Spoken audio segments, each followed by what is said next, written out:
atrodo sunkios. Sunkiai sekėsi su jais tvarkytis tritaškio linijos. Galiai irgi jau atrodė viskas buvo neblogai, bet įmetė 2 tritaškius ir vėl sugrįžo į žaidimą. Turėjom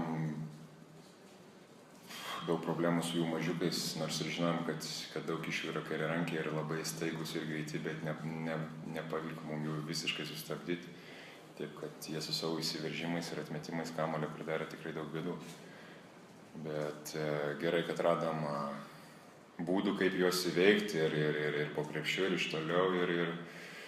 Ir manau, kad tokios rungtynės pridės dar daugiau pasitikėjimo savim ir patirties, kaip reikia žaisti sunkiom minutėm. Klausimas. Šiandien Linas Kleiza kalbėjo, kad Lietuvos teisėjai daro rinktinai kažko paslaugą. Kaip ir šiam atrodo?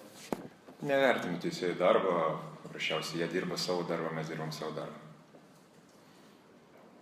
Pauliau, kažkam pačiam reiškia simbolinis 5-tukas, draugiškas turnyras, bet kažką rodo, ko formą pasiekęs jau. Žinot, tokie dalykai, kaip pasakyti, smagu yra, bet tokių dalykų nesureikšminu, nes jau jie dabar yra istorija ir reikia žiūrėti tolyn ir gerinti savo žaidimą ir viskas, kaip sakant, viskas nuo nulio pradės skaičiuoti čempionate, o dabar čia kas naudingiausias, kas laimi, kas nelabai yra ir svarbu, jeigu taip galima pasakyti. Pliusų neduos už tai čempionatą.